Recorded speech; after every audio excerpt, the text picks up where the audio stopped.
ঘোষণা করছি, এলান করছি আমি মৌলবাদী। আমি আবার বলছি আমি মৌলবাদী। আমি আবার বলছি আমি মুসলিম মৌলবাদী এবং গর্বিত মুসলিম মৌলবাদী। আমার সাথে গৌরবের সাথে গর্বের সাথে মুসলিম মৌলবাদী কারা কারা হতে চান? তো হাত দেখতে চায়। যাদেরকে তারা মৌলবাদী বলে তারা তাহাজ্জুদ গুজারি, আর যারা আলেমদেরকে মৌলবাদী বলে ওরা সন্ত্রাস, গুন্ডা, মাস্তান, চান্দাবাজ।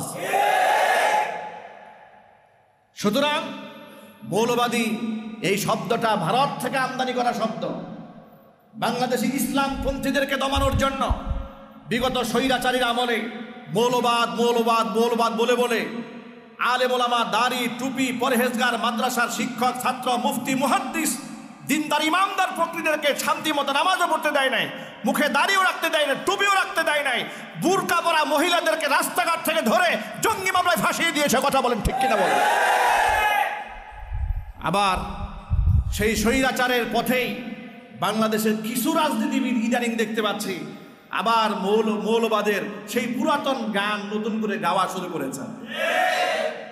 আমরা কোরআন সামনে নিয়ে অত্যন্ত স্পষ্ট ভাষায় আপনাদেরকে সতর্ক করছি, মৌলবাদী এই ট্যাগ, এই মৌলবাদী এবং এই ইস্যু ভারতের কাফের বেঈমান মুশরিকদের কাছ থেকে আমদানি করা, পশ্চিমা ইহুদি এবং খ্রিস্টানদের কাছ থেকে আমদানি করে এদেশে ইসলামপন্থীদেরকে দমানোর জন্য যদি এই দেশে সেই পুরান গান আবার কেউ নতুন করে সুর তুলে, তাহলে স্বৈরাচারী গেছে যে পথে তাদেরকেও যেতে হবে সে একই পথে।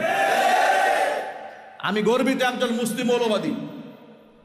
আমার এই যে বাম পাশে আছে না পত্রিকা অফিস, মৌলবাদী শব্দের প্রতি খুব অ্যালার্জি এদের।